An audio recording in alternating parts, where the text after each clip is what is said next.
Collectramatic Fryer Annual Safety Inspection.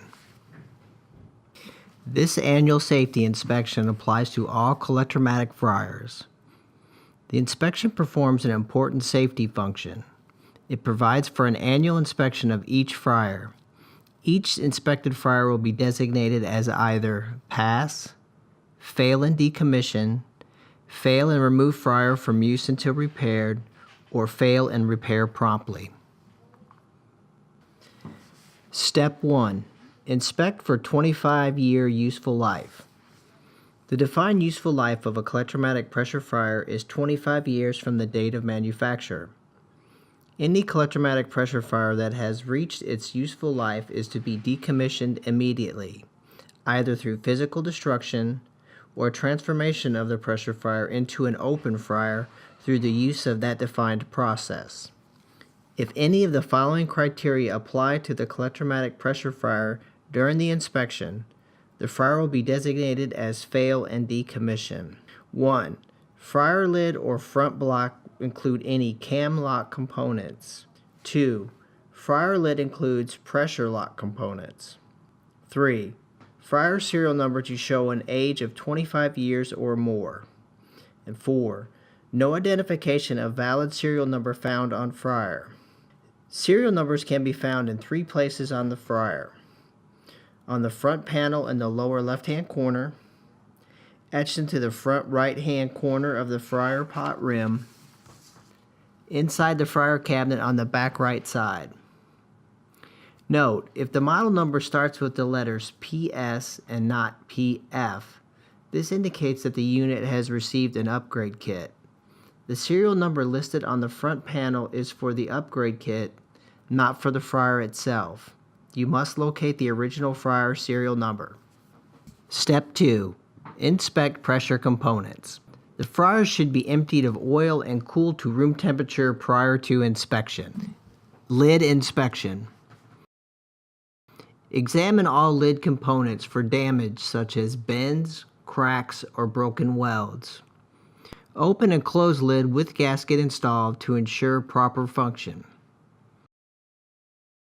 Remove lid valve to verify that the O-ring is not flattened, frayed, or torn. Inspect lid gasket to verify it is not flattened, frayed, or torn.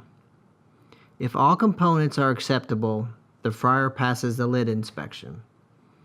If all components are acceptable except for a flattened lid gasket, fail the fryer and repair promptly. If lid gasket is frayed or torn, fail fryer and remove from service until gasket is replaced. If any lid components are physically damaged, fail and remove fryer from use until repaired or replaced. If the lid does not open and or close properly, fail and remove fryer from use until repaired.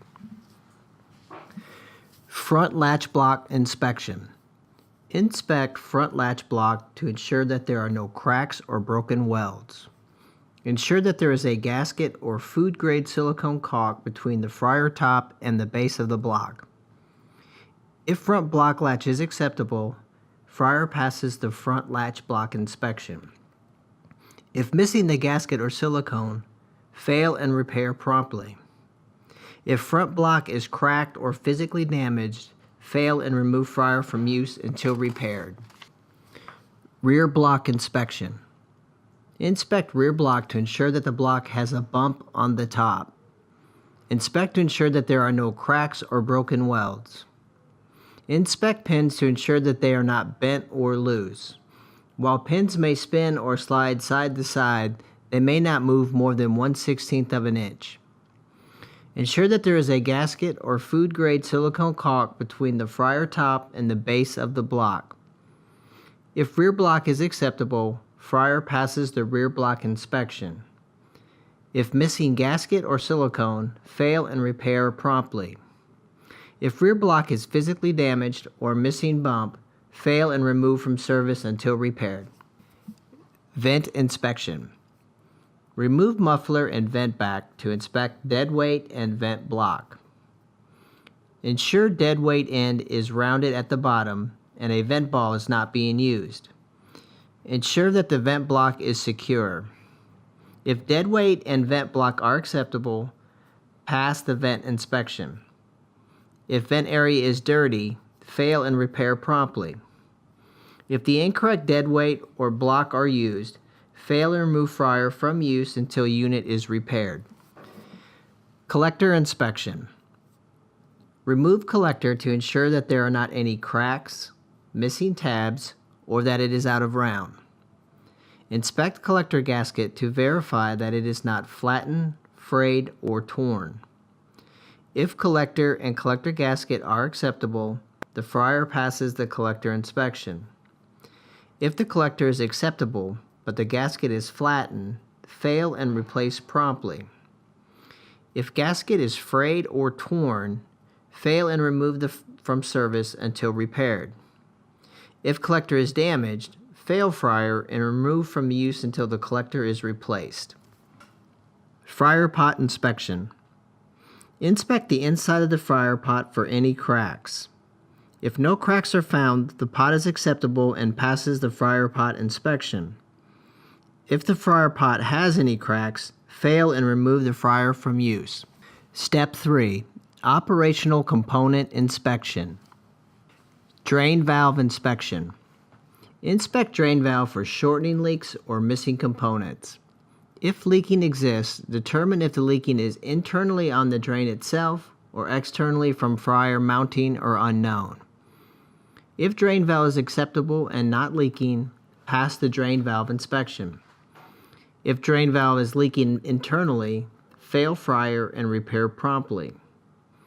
If valve is leaking from the pot or unknown, fail and remove fryer from use until repaired. High limit thermostat inspection. Inspect the high limit thermostat to ensure that it is present, securely mounted to the fryer wall, and is in the clamp. If high limit is present and mounted correctly, pass the fryer for the high limit thermostat inspection. If high limit is not mounted correctly or missing, fail and remove the fryer from use until repaired. Heater inspection. Inspect heaters to ensure that all 3 heaters are securely mounted in their clamps and they are not bent or obstructing operations through the use of a basket, cleaning, or any other operational use. If all heaters are secure and acceptable, pass the fryer for the heater inspection. If heaters are not secured but not obstructing, fail and repair promptly. If heaters are not secure and are obstructing, fail the fryer and remove the fryer from use until repaired. Temperature probe inspection. Inspect the temperature probe to ensure that it is in the correct position and present. Temperature probe should be 1/4 of an inch from the wall of the fryer pot. Ensure that the probe is present and bent as shown. If the temperature probe is present and acceptable, pass the fryer for the probe inspection. If the temperature probe is damaged or missing, fail and repair promptly.